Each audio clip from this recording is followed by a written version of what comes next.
Harga saham gabungan bergerak di zona merah pada perdagangan hari ini. Apa saja yang menjadi penyebabnya? Untuk informasi selengkapnya, kita bergabung dengan Jessica Wulandari langsung dari Bursa Efek Indonesia. Jessica, sentimen apa saja yang mempengaruhi perdagangan pada hari ini? Ya, Egan dan pemirsa, indeks harga saham gabungan sepanjang perdagangan hari ini bergerak di teritori negatif. Sayang sekali, rilis dari Badan Pusat Statistik terkait pertumbuhan ekonomi Indonesia di tahun 2022 yang mencapai 5,31% secara tahunan, ini tidak bisa menjadi booster bagi penguatan pergerakan indeks harga saham gabungan. Bahkan IHSG kembali turun, tidak lagi berada di posisi 6.900-an, saat ini melemah 0,55%, ditutup di level 6.873 dengan trading value atau nilai transaksi berada di kisaran 9,2 triliun. Untuk pergerakan IHSG memang dibebani dengan adanya koreksi pada sejumlah harga komoditas. Yang pertama untuk pergerakan harga batu bara yang turun 3,67% sepanjang perdagangan hari ini, sehingga saat ini di level $236 per tonnya, dan juga harga nikel yang masih terpantau melemah 4% di level $28.427 per tonnya. Ini juga mempengaruhi pergerakan sektor energi, dan sektor energi saat ini ditutup terkoreksi paling dalam dari seluruh sektor di indeks harga saham gabungan, yaitu penurunan 1,8%. Ini juga tercermin dari top losers dari LQ45 sore ini, yaitu Medco Energy yang turunnya 2,78%. Merdeka Cooper Gold juga terpantau terkoreksi 0,86%.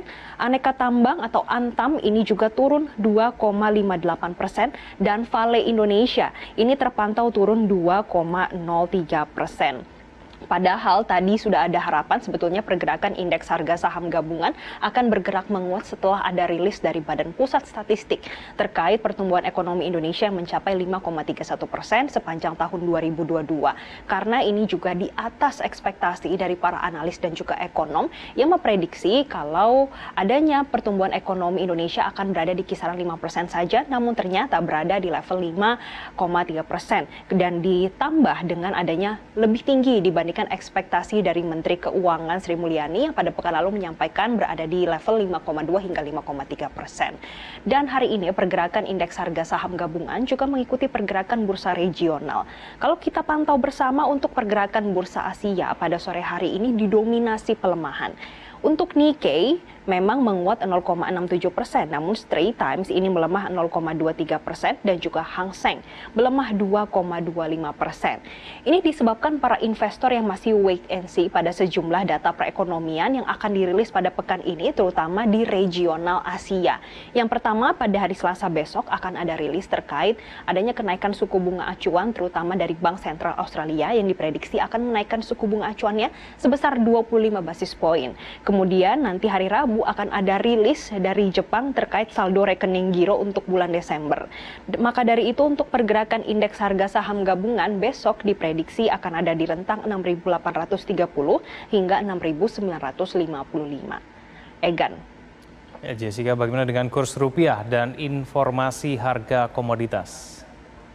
Egan, untuk pergerakan nilai tukar rupiah sepanjang hari ini sudah turun 1%, dan pada penutupan perdagangan hari ini nilai tukar rupiah ditutup turun ke level 15.055. Hal ini juga sejalan atau berlawanan dengan indeks dolar yang sore ini menguat ke level 103. Ini disebabkan adanya laporan dari Amerika Serikat, yaitu pada pekan lalu ada data laporan non-farm payroll yang dirilis oleh Departemen Tenaga Kerja di Amerika Serikat untuk bulan Januari. Ternyata ada penambahan pekerjaan sebesar 517.000 pekerjaan, atau ini 3 kali lipat di atas ekspektasi pasar yang posisinya berada di level 185.000 pekerjaan yang akan dibuka di bulan Januari. Sehingga ini memberikan ekspektasi kalau The Fed nantinya ke depannya akan menaikkan suku bunga acuan akan lebih agresif.